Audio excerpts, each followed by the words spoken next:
कुरान मजीद की एक सूरह निसा है, उसमें फरमाया गया है साफ साफ। अब जब मैं ये बोलता हूं तो लोग कहते हैं पुष्पिन साहब को कुरान पे बोलने का क्या हक है? मैंने कहा अल्लाह मियां ने कुरान शरीफ लिखने के बाद जब नीचे उतारी थी तो उसमें यह नहीं लिखा था कि इसे मुसलमान ही पढ़ेंगे।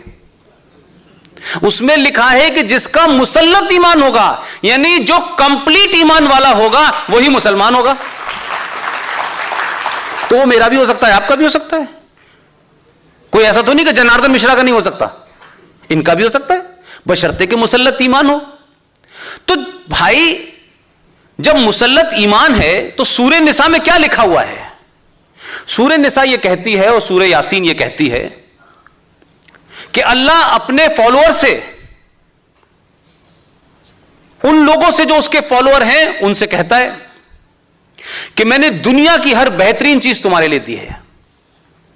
पेड़ पौधे, जमीन, सूरज, चांद, सब कुछ मैंने तुम्हें दिया है। तुम्हें जिंदगी कैसे जीनी है यह भी मैंने बताया है। लेकिन एक बात ध्यान रखना, अगर मेरे बताए रास्ते से हटे तो मैं इसी धरती पर, इसी जमीन पर ऐसे लोग भेजूंगा जो तुम्हें मार मार कर मेरे रास्ते पे ले आएंगे। वो भेज रहा था 70 साल से, लेकिन वहां से लेके आते थे वो 70 साल पहले जो लोग आ रहे थे 2014 तक, वो बेचारे आते तो थे इस काम के लिए, यहां के भाग जाते थे। इस शख्स ने कहा कि मुझे भी अल्लाह ने भेजा है, और कहा कि जितनी गैर इस्लामिक हरकतें कर रहे हो तुम, पहले तो इनको ठीक करो। तो जो सरकार इस देश में सबसे मॉडर्न सरकार मानी जाती है आधुनिक भारत में, यानी हमारे दौर की सरकारों में, उसमें हमें एक आदमी का नाम आता है, उसका नाम था राजीव गांधी, जो बाहर से पढ़ के आए थे, जिन्होंने भारत को एरोप्लेन से देखा था, पढ़े लिखे आदमी थे, मॉडर्न थे, कंप्यूटर लाए थे। इस देश के लोगों ने यकीन किया, 412 सीटें दी उनको पार्लियामेंट में।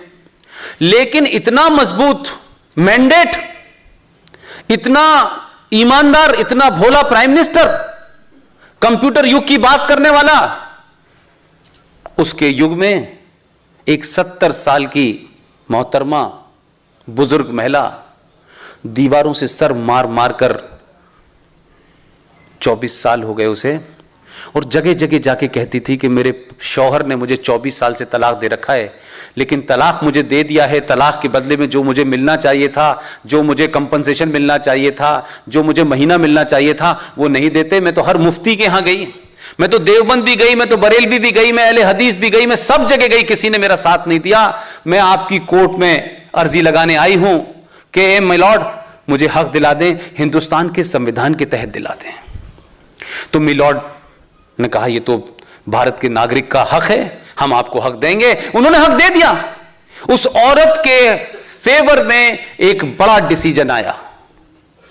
लेकिन आधुनिक भारत के मॉडर्न कंप्यूटर को लाने वाले युग के प्रधानमंत्री ने 412 सीटें लोकसभा में लेने के बावजूद भी उस देश में भीड़ तंत्र और जिहादियों के दबाव में, क्योंकि वोट बैंक का मसला था, आपने वो पूरा फैसला पार्लियामेंट में बदल दिया।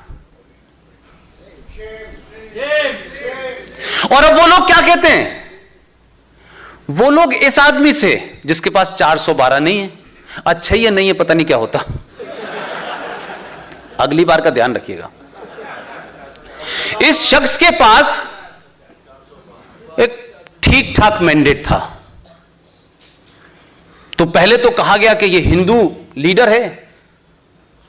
पहली बार पता चला लोगों को कि नरेंद्र मोदी हिंदू है। अब जब वो ये कहने लगा भाई कि मैं भारत का प्रधानमंत्री हूं, मेरे लिए सब बराबर है, बोले नहीं नहीं, तुम्हारे लिए मुसलमान बराबर ही नहीं है, तुम्हारे लिए सिर्फ हिंदू है। वो मने कर रहा है, लेकिन ये उसकी जबरदस्ती उसके पीछे पड़ गए। वो कह रहा है मैं सबका हूं, वो कह रहे नहीं तुम सबके हो ही नहीं। उसने कहा कि अच्छा तुम नहीं मानते, तो लो मैं पहला काम शुरू यही करता हूं कि मैं सबका दिखूं। उसने कहा तलाक के बिद्दत को बंद करो। अब जब वो बंद करने लगे तो लोग कहते हैं ये तो मोदी का एजेंडा है मुसलमान घरों को तोड़ने का। बेचारा अगर तोड़ रहा होता तो अकेला होता आज। अगर यही शौक होता उसे जवानी में तो वो अकेला थोड़ी नहीं होता।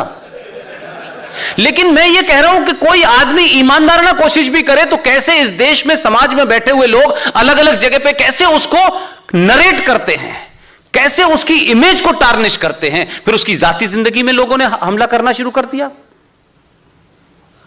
कि भाई आपकी अपनी जिंदगी में यह है, फलाना है, ढिमाका है। लिहाजा मैं ये मानता हूं कि इतने क्रिटिसिज्म के बावजूद भी, इतनी दबाव के बावजूद भी उसने 3 बार ऑर्डिनेंस ला करके यह साबित कर दिया कि वो सबका प्रधानमंत्री है।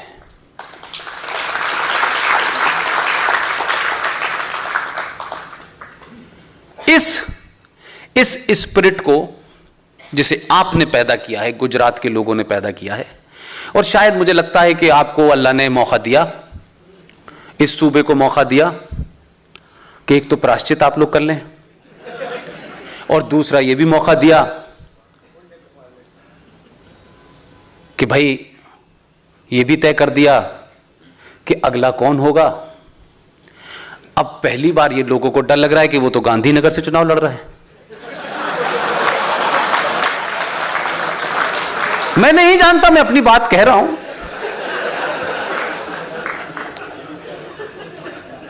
तो हमारे देश में इस्लामिक आतंकवाद अपने पूरे चरम पर है, और इस इस्लामिक आतंकवाद को हमने 70 सालों में खूब फलने फूलने दिया।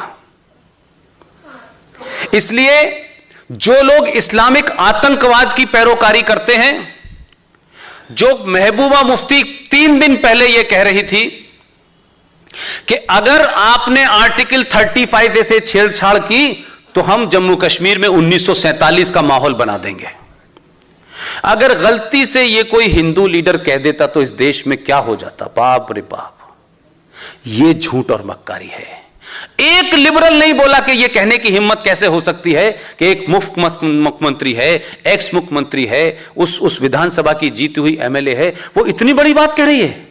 उस पे राजद्रोह का केस नहीं लगेगा, क्योंकि उस पे द्रोह का केस लगते ही ये तो कम्युनल सरकार हो जाती है। उसने कहा कि जितने अलगाववादी हैं मैंने 4 साल में उनको परेशान नहीं होने दिया। यह बात अलग है कि अब सत्ता में नहीं है तो एक कल परेशान हो रहा है कल से। जिस शख्स का नाम है यासीन मलिक, उसका इतिहास जानिए। यह नाम सिर्फ यासीन मलिक नहीं है, यह मकबूल भट्ट से शुरू कीजिए।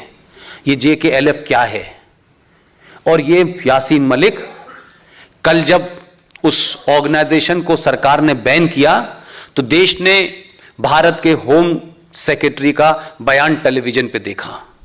मुझे कल कई लोगों ने टेलीफोन करके कहा, यार पुष्पेंद्र तुम्हें यह बात पता थी, हमें आज पता चली है। दिक्कत यह है कि बहुत सारे लोग जो हैं टेलीविजन पे जब तक प्रेस कॉन्फ्रेंस ना हो जाए उससे पहले उनको बात पता नहीं लगती।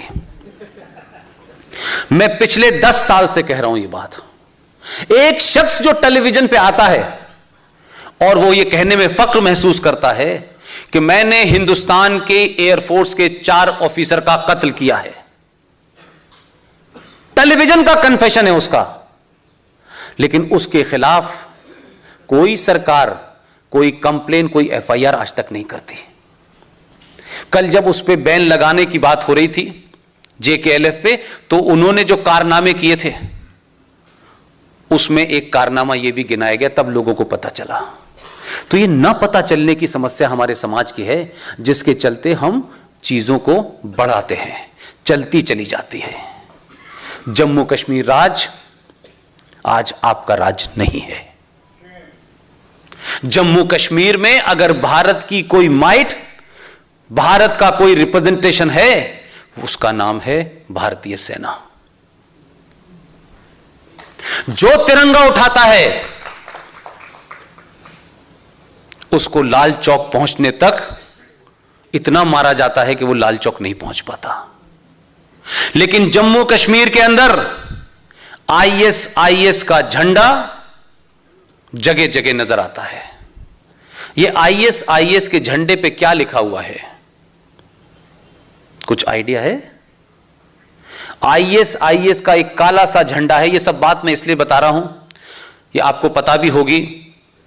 मेरा जो कंसर्न है वो ये है कि आप जब बाहर जाएं, अहमदाबाद में जाएं, सूरत में जाएं, अपने दोस्तों से मिलें, आपके इस सूबे के बहुत लोग बाहर हैं, उनको बताइए कि भाई मुसलमान मोहम्मद साहब का कार्टून किसी ने डेनमार्क में बना दिया था तो मुसलमानों को जबरदस्त गुस्सा था, तोड़ फोड़ आगजनी हो गई, पूरी दुनिया में हुई। मैं बार बार ये बात पूछता हूं भाई कि मोहम्मद साहब की शान में जो भी गुस्ताखी करेगा ये गलत बातें नहीं करनी चाहिए क्योंकि वो आपके पैगंबर हैं। लेकिन ये मुझे समझ नहीं आया कि आईएस के झंडे पर ऊपर लिखा हुआ है ला इलाहा इल्लल्लाह और सर्किल में लिखा है मोहम्मद रसूल अल्लाह। ये आतंकवादी AK-56 जो है वो लोगों को मार रहे हैं, कश्मीर में गैर मुस्लिमों को मार रहे हैं, अब तो बचे नहीं, जो कुछ बचे हैं वो फौज के नाम पे मार रहे हैं। लेकिन पूरे हिंदुस्तान पाकिस्तान के मुसलमानों की आत्मा को जरा सा भी ये झकझोरते नहीं है कि जिस कलमे का जिक्र उनके कुरान मजीद में है उस कुरान के कलमे को एक आतंकवादी संगठन अपना स्लोगन बनाता है और गोलियों से मारता है, लेकिन इस देश के मुसलमान उसके खिलाफ कुछ नहीं बोलते।